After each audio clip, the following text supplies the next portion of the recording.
Trojan family, Trojan gang, fight on forever is in the building. And today we about to talk about said USC and Lincoln Riley take a different approach to this recruiting. Lately we've been having a lot of decommitments, and they coming from the deep south, which is no surprise. So shit, Lincoln Riley changed his approach and focus on West Coast schools, right? Because right now Lincoln Riley taking the Notre Dame approach, where it ain't no home base that they recruit out of, right? So USC is doing national recruiting without a home base like Notre Dame. Now look at the problems Notre Dame have. I know they whooped on us last year, but Notre Dame hasn't won a national championship since what, 1987? Unless my math is off, unless I'm missing something. But Notre Dame ain't won one since 1987, right?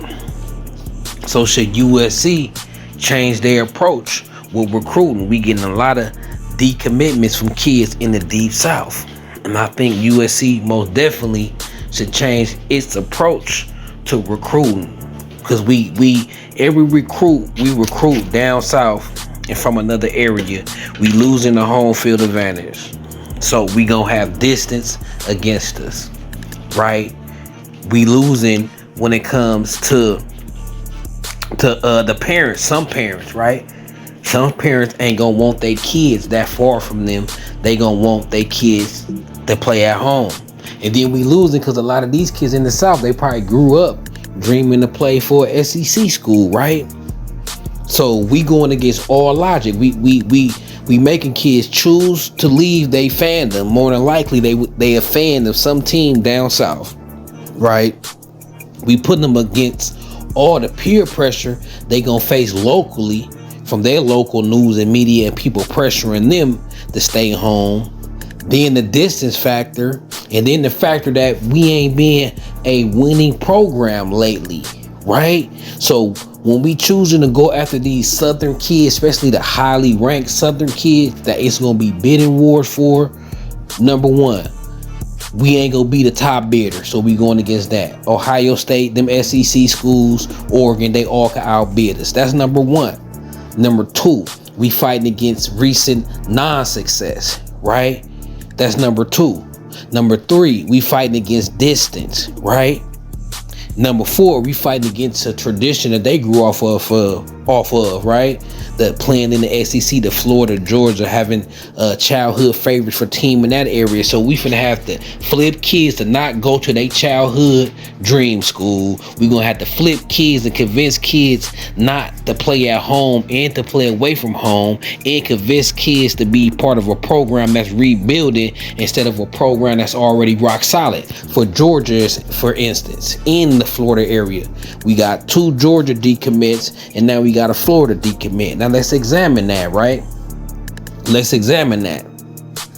Georgia just won the national championship, right? They got a track record of developing players, especially defensive players, right? So you gonna ask a Georgia player to leave his hometown turf where he probably want to play in his heart. I mean, a lot of kids want to represent where they from, unlike Cali kids, right? So a lot of kids gonna want to play with his heart. So his heart probably out there and stay in that area. So he had to leave his area where he comfortable with, where he from, and turn his back on a national championship level program to go way to a different coast to play for a program that's trying to rebuild, when you could play for a championship program in your home backyard. All that is what we facing. Same thing with Florida. Florida State is a premier. They back on the rise. If they quarterback didn't get hurt, they would have been in the college football playoffs, right? Miami back rising. Then you got the Florida Gators. It's a lot of kids that grew up wanting to play for Miami, wanting to play for Florida State, wanting to play for Florida, right? And them kids got a lot of Florida pride. So it's hard to pry them kids away anyway. So when we choose to go national recruiting, especially against the deep south, there's nothing in our favor. We just hoping to blow them away from the pitch that we pitch as coaches in the university. But that pitch, that great time, that luau, that turn up wears off once they go back down south, right? That's why you got a lot of kids commit on the spot, then they go back down south, and all that love sauce wears off, and they snap back in their right mind and be like, okay, I want to stay closer to home, I want to play for home.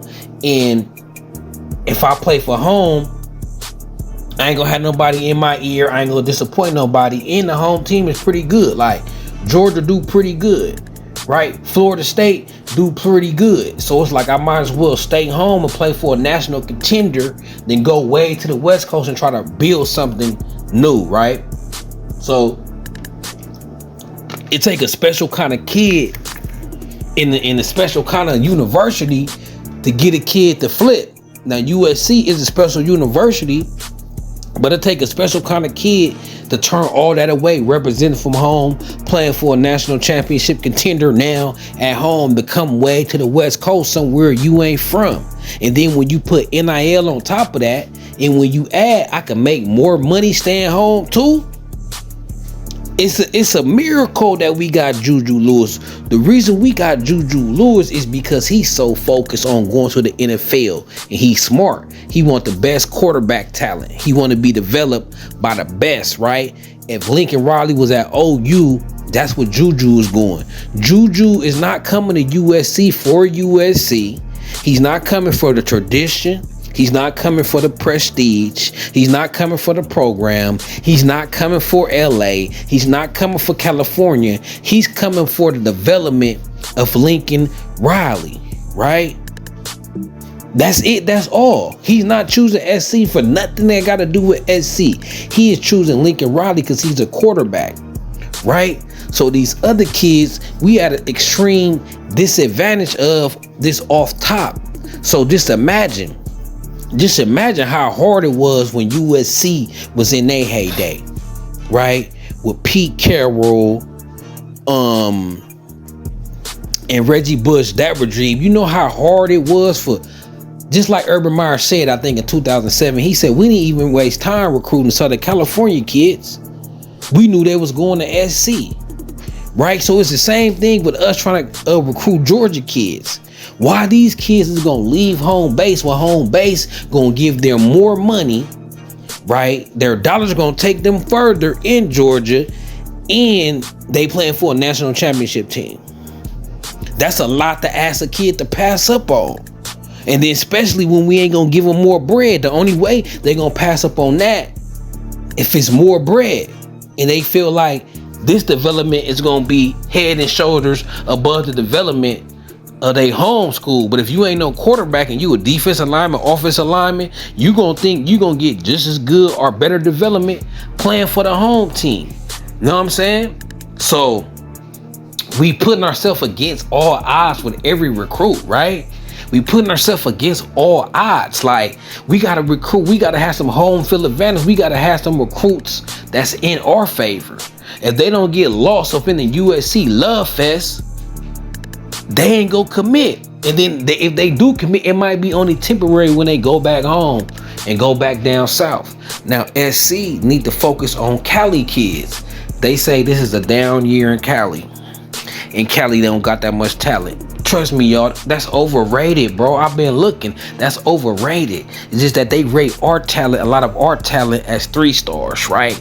And we'll have more highly rated defensive linemen if they just weighed more. See, the West Coast kids develop at a slower pace, right? So you have a West Coast kid that's 6'4", 220 right now, but by the time he get to the NFL, by the time he get 20 years old, he'll be 6'4", 250, 260, right? If he an edge, if he's a defensive lineman, he'll be at his 280, 290, 300 by the time it's time to go to the NFL, by the time he hit his sophomore year.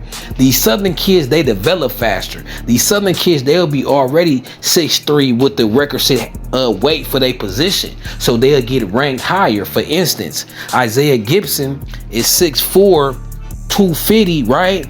Number 1 ranked edge. And you got a kid like Chiney Onyegoro, who's 6'4", 215, and he ain't ranked half as high. He's not ranked as high because he's 215, but he eventually gonna end up at 6'4", 250. He just ain't there yet.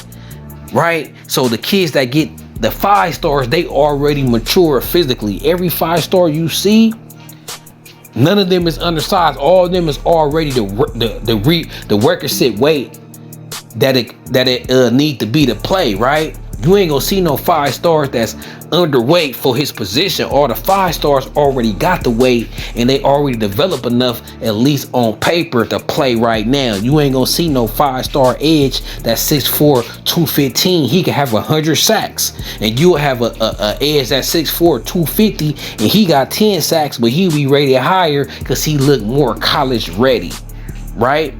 So California got more talent than what they make it seem like. And these kids that I'm showing y'all on the screen, these kids is the talented kids in California that's overlooked.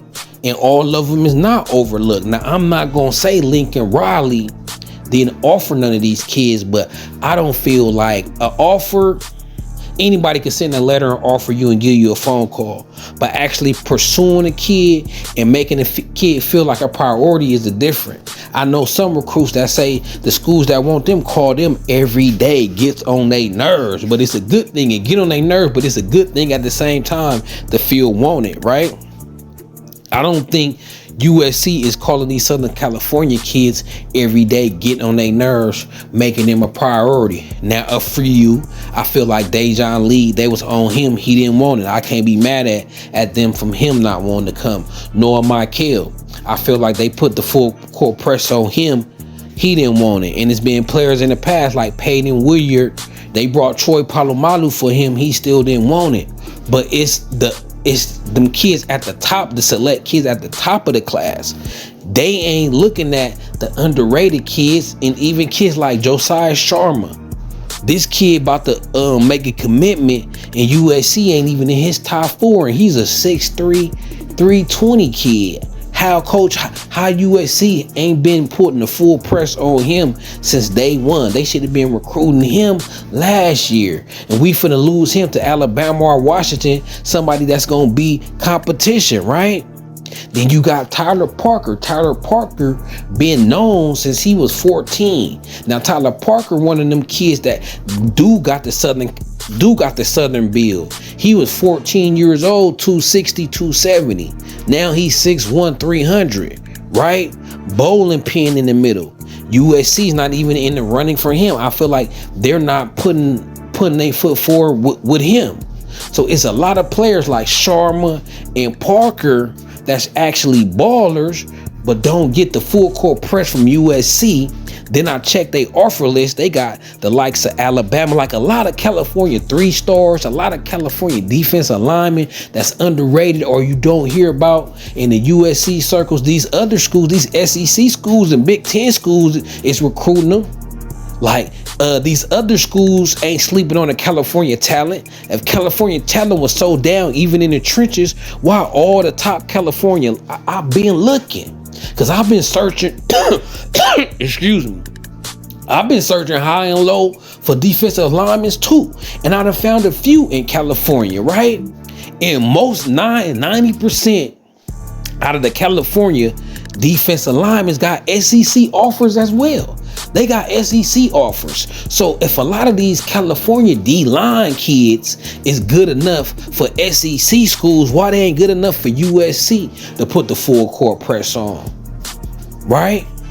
So USC need to turn their focus on California kids, even if they committed, because we got to use the things that's in our factor. Georgia got their kid back, got Gibson back because it's closer to home. Right? So we home field advantage. We need that to play part in our recruits too. Every recruit that we trying to get can't be like we at a home field disadvantage. What about the kids that is at an advantage in our backyard and wanted to play for SC? But I'm gonna tell you, I talk to a lot of recruits, and I got some kids in my family, and a lot of recruits tell me, I ain't gonna lie to y'all, I'll be like, what school you want to go to? Like, how you determine what school you want to go to. And a lot of recruits, outside of money, these kids say they want to go to where they get the most love. Where they get the most love at. Right? So it's hard for me to think that all these California kids, that if they was getting much love from USC, they wouldn't even have them in the top 3. Like, a lot of these kids don't even got USC in their tops, right? Like Josiah Sharma, Tyler Parker, like these kids ain't even got USC in their top 3s and top 4s, right? If the hometown team showing you extra love, a lot of love, you gonna at least have them in your top 4. The best defensive linemen in California don't even have USC in a top ranked list. So that let me know that they ain't even trying hard enough showing love, right? Cause you gonna respect the home squad. You know what I'm saying? So the fact that we offering these kids but we ain't in a top, I do feel like we making them feel secondary. So we gotta change, we gotta pivot. And it ain't too late for the 25 class. It's a year and some change away from what this class got assigned. Actually, it ain't a year, but they ain't got assigned to next year in February. So it's still about like 8-9 months still to recruit. So we need to change, pivot, and don't care about commitments. I know Josiah Sharma, he finna commit, it's not finna be USC. Tyler Parker, he finna commit, it's not finna be USC. Chinedu Onyegro, he's finna commit, USC and in his tops, it's not gonna be USC. But we can't care about that because people don't care when kids recruit to us. Matter of fact, they recruit them harder. So these kids that slipping out our backyard, we need to take the Kirby Smart approach and still keep recruiting these kids and make these kids a priority. Make these kids feel like, why you gonna go down there and represent for the home team, play at SC, play at home in front of your family, right? Be loyal to your soil, build your turf up. It gotta be a part in the kid that wanna represent for where he from. Why you think these kids is decommitting? They wanna rep where they from. So we gotta get these kids and try to swing them. Tyler Parker is a must, we gotta try to flip. Josiah Sharman is a must, we gotta try to flip, right? Got kids like Jared Martin, like, and all these kids getting big time offers. Why they ain't good enough for SC? It ain't like these D linemen and these front 7 kids in California is only getting offers from San Jose States and Fresno States and Mountain West schools and Big 12 schools. No, they offer list is full of Big 10 and SEC schools. So why that ain't good enough for USC? So USC need to change this pivot and start recruiting Southern California and make these kids a priority, then build the class from there. Because say if we was getting Josiah Sharma committing, say if we had him committed, say if we had Tyler Parker committed, say if we had Al Hassan Hadrishu committed and Chinedu Onyegro committed, we wouldn't even be worried about, Justice Terry and Isaiah Gibson decommitted. We'd be like, all right, we had extras, we was being greedy, we was bossing, but we'll still be good if we had a Josiah Sharma, 6'3", 320-pound defensive lineman in his class, Tyler Parker, 6'1", 300-pound. If we still had 2 300-pound defensive linemen in this class, we wouldn't be worried about it. And we'll be able to build around that. And the other kids in California will see, okay, the top defensive players that stand in California, then that would give us a better chance with Dejon Lee, who's about to commit and is not about to be for USC. That'll give us a better chance at Madden Ferriamo, who USC ain't in his tops no more, what it seemed like we lost momentum over there, right? So we need to change our approach and start with California first. The talent in California has not dropped off as much as they make it seem like. It's still the 4th most talented state, right? You got Texas, Florida, and Georgia. It's still right up in that bunch. And when I'm searching the list for defensive players that's underrated, it's a lot of 3 stars in California that's really 4 stars.